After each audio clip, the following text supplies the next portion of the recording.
Dave, a couple of things. How do you think Nygaard's look so far? And last year, was it a very tough year to get a read on what kind of player Nygaard was because he was hurt all the time? I agree with you there, Jim. It seemed like last year, just when he'd get up and going, then he got hurt. When you just saw the glimpses of him coming, he ended up injured. So he's come back. He had a pretty good stretch in Sweden, playing before he came back over.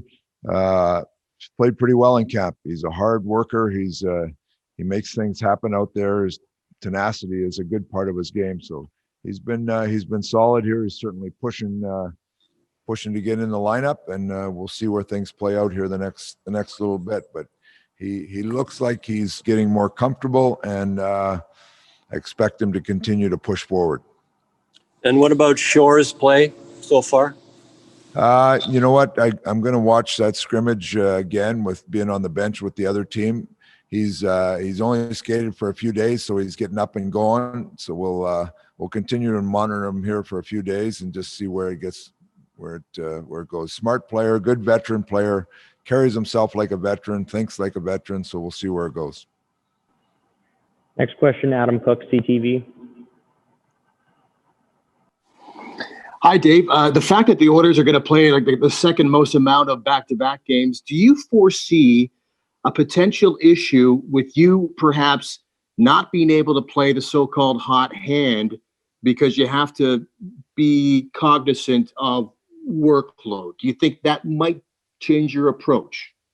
I think the workload might determine what's a hot hand. To tell you the truth, you've got so many back-to-backs. You've got, I think I go at one stretch where we play 5 games in 7 days. So a guy might be hot, but you can't just keep throwing him in there tired. That's not a recipe for success. So we'll monitor as we go on, and we know. Last year, our platoon system of going 2 games seemed to work for a while, and then Koss got hot for a little bit, and we played him a little more, and Schmidt got hot in the second half and played him a little more. So it's going to be something we have to monitor, but you're going to want a fresh guy in there as much as you can, and you just got to, they got to get in there and play well, who's ever in there. You've got 3 goalies in camp. I know you like that. Or sorry, 3 goalies you're going to have on your roster. Obviously, Smith and Mikko are well aware that Ken Holland did look for an upgrade in that area during free agency. How might that be part of the dynamic of the competition in the crease? Well, they know they have to play well. There's a pressure for your goaltending to play well, no matter what team you're on, and we're no different than that. And Forsberg comes in, he gives us a good third option. He's got some experience in the league, but I said it all along. Our goaltending has to be solid. They have to play well. They have to do their job.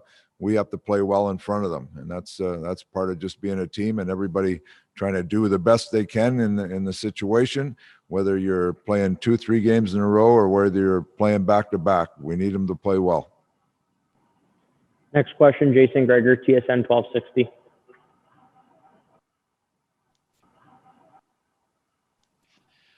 Dave, with the 5 days away, do you believe in the whole game day routine? Do you want to have like a morning skate, guys nap, and then have a scrimmage at night before Wednesday to kind of get their bodies acclimatized to doing a full game day, or is that necessary? No, we're going to those 2 scrimmages. We're going to do a special teams day tomorrow, Sunday off, and we're going to come in and have 2 normal practices like you would before a game on Monday and Tuesday, and we'll get going. Okay. And it looked like today you obviously had your power play guys on one team and a lot of your penalty killers on the other. What's been your early feedback of Turris Archibald? And then it looked like you had Nugent Hopkins and Kara as another duo. Is that kind of your plan to start? It's still really early. We're going to look at a lot of special team stuff tomorrow, but still really early. But you got Nuge and JJ and Archie were obviously regulars last year. I think Turris will take a part of it. We've got some other players. Yamamoto was killed there a little bit, so there is some other players that we might push in there and get some reps tomorrow. But we'll see where it all comes out. Next question, Mark Spector, Sportsnet. So Kyle Turris was just talking about how when he was a young high draft pick, and his career didn't start out as fast and good as he hoped. You helped him out quite a bit to get rolling, and some other guys, Shane Doan, and some veteran players, Alfredson when he got to Ottawa. Do you see? What do you remember about that? And can we draw any parallel to what Jesse Puljujarvi's going through?